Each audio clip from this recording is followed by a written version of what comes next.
నుంచి మేము ఆశిస్తున్నాం. మీరు ఎంత చేసినా ఎగరెగిరి దంచినా ఎగరకుంట దంచినా మీకు వచ్చే కూలి అంతనే.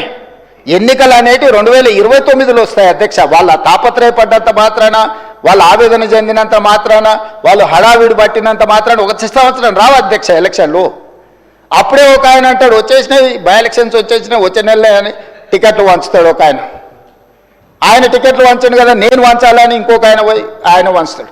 వాళ్ళ పోటీతోని మా సాగుకు వస్తున్నారు అధ్యక్ష. వాళ్ళ అంతర్గతంగా ఏమని ఉంటే ఉండని వాళ్ళు ఇట్లా తెలుసుకొని మాకేం అభ్యంతరం లేదు. ఒక ఆయన పొద్దున్నే ప్రెస్ మీట్ పెడితే మధ్యాహ్నం ఒక ఆయన ట్విట్టర్లో పెడతాడు దాని కౌంటర్ పార్టీ. ఒక ఆయన ట్విట్టర్లో పెట్టగానే ఇంకొక ఆయన ప్రెస్ నోట్ రిలీజ్ చేస్తాడు. వీళ్ళిద్దరు ఇట్లా చేశారు కదా అని పెద్దల సభలో ఉన్న వాళ్ళు వాళ్ళ వైపు నుంచి వాళ్ళు అదే ప్రయత్నం చేస్తున్నారు. వాళ్ళ పోటీ రాష్ట్ర ప్రభుత్వానికి తలకాయ నొప్పిగా మారిపోయింది అధ్యక్ష ఈరోజు. అందుకే నేను ఒకటే విజ్ఞప్తి చేస్తున్నా అధ్యక్ష, ఎన్నికలు మహేశ్వర్ రెడ్డి గారి పార్టీ జమిలీ ఎన్నికలు అంటారు, అవన్నీ కలిపి తీసుకొస్తామంటారు. ఇవన్నీ ఓవేళ అంతా కలిసి వస్తే 2028లో రావాల్సిన ఎలక్షన్లు అవి 2029కి పోయేటట్టున్నాయి అధ్యక్ష.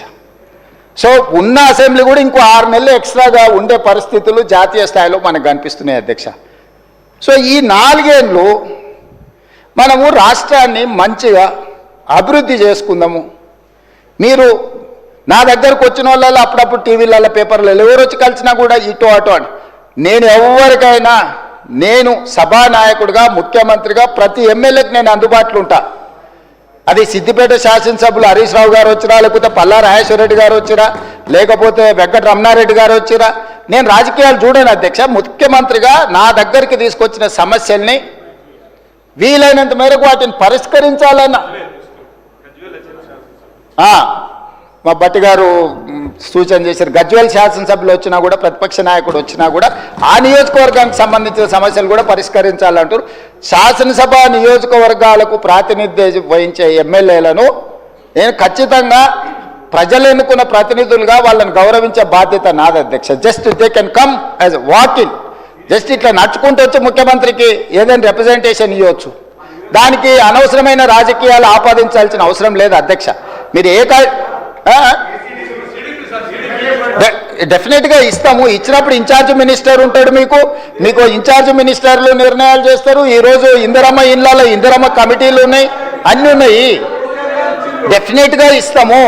మీరు ఇచ్చిన కాగితాలు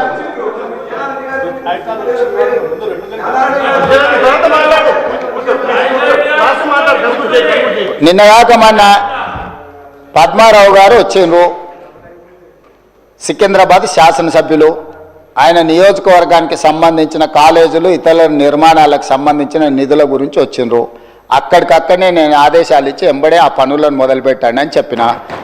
కృష్ణమోహన్ రెడ్డి గారు వచ్చిండ్రు. గద్వాల ప్రాంతం గట్టు మండలము అత్యంత వెనుకబడ్డ మండలము, డార్క్ మండలం. గద్వాల ఏరియాల one of the backward area. వారు వచ్చిండ్రు, ప్రాజెక్టులు కట్టాలన్నారు. ఇచ్చిన 50 గారు వచ్చారు చేవెళ్ళ నుంచి. వారికి చేసిన మిత్రుడు ప్రభాకర్ రెడ్డి గారు కుటుంబంలో శుభకార్యం ఉంది రావాలని వెడ్డింగ్ కార్డు ఇచ్చిండు. నేను ఎవరినైనా వెళ్ళాను, కలిశాను, ఆశీర్వదించి వచ్చిన. మంచిని మంచి అంటాము, చెడును చెడు అంటాము. మా మైండ్లలో చెడు లేదు. మీరు మైండ్ లేదని ఉన్నా దాన్ని తగ్గించుకోండి. 10 సంవత్సరాల అనుభవం తర్వాత ప్రజలు ఇచ్చిన తీర్పు మనకు కొంత కనువిప్పు కలిగించాలి. అది కాకుండా మనం ఎంతసేపు ఉన్నా ఎదురుగున్నోళ్ళని బద్నాం చేయడం ద్వారా మనం మంచోళ్ళం అవుదామని అనుకుంటే కుదరదు అధ్యక్ష. ప్రజలు విఘ్నులు. మమ్మల్ని బద్నాం చేసినంత మాత్రాన మీరు మంచోళ్ళు కాలేరు. మీరు మంచుకుంటే మంచోళ్ళు అవుతారు. మా మీద బురద చల్లి మాకంటే వాళ్ళ దగ్గర ఎక్కువ బురదుంది చూడండి అని మీ మీద ఉన్న బురద కంటే మా మీద ఎక్కువ చల్దామని, లేకపోతే మా డిప్టీ సీఎం గారినో ఇంకొకరినో బద్నాం చేయడం ద్వారా మీరు మంచోళ్ళు అవుదామని మీరు ముసుగు దొరుకుని మీరు ప్రవర్తించడం వల్ల మీకు ఏమీ ప్రయోజనం ఉండదు. అందుకే ఈరోజు రాష్ట్ర ప్రభుత్వం రాకేష్ రెడ్డి లేనట్టున్నాడు. ఆయన young India integrated residential school గురించి నాకు ఇవ్వాలి, నేను ప్రతిపక్ష ఎమ్మెల్యేను కదా అంటే 100% ఇస్తా అని చెప్పిన.